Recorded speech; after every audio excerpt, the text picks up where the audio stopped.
భారతదేశానికి చెప్పబడింది 1945లో తైవాన్లో జరిగిన విమాన ప్రమాదంలో సుభాష్ చంద్రబోస్ మరణించారని. కాని ఎలాంటి శవం లేదు, ఎలాంటి ఫోటోలు లేవు, ఎలాంటి DNA ఆధారాలు లేవు, ధృవీకరించిన సమాధి కూడా లేదు. ఉన్నది కేవలం నివేదికలు మాత్రమే, పరస్పరం విభిన్నంగా ఉన్న సాక్ష్యాలే. కొందరు ఆయన ప్రమాదంలో తక్షణమే చనిపోయారని చెప్పారు, మరికొందరు ఆయన బతికి బయటపడ్డారని చెప్పారు, ఇంకొందరైతే ఆయన ఆ విమానంలో ఎక్కలేదనే అన్నారు. భారత ప్రభుత్వం 3 విచారణ కమిషన్లను ఏర్పాటు చేసింది. 2 కమిషన్లు విమాన ప్రమాద కథనాన్నే సమర్థించాయి.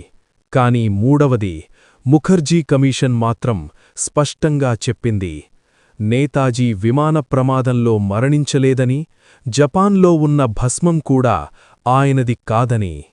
దశాబ్దాల తర్వాత బయటకు వచ్చిన గోప్య ఫైళ్లు ఆయన కుటుంబాన్ని కూడా ప్రభుత్వమే నిఘాలో ఉంచిందని చూపించాయి. అంటే ఆయన మరణంపై ప్రభుత్వానికే స్పష్టత లేదన్నమాట. సోవియట్ ఫైళ్ల నుంచి గుమ్నామీ బాబా అనే రహస్య సన్యాసి వరకు ప్రతి దారి మరింత సందేహాలకే దారితీసింది.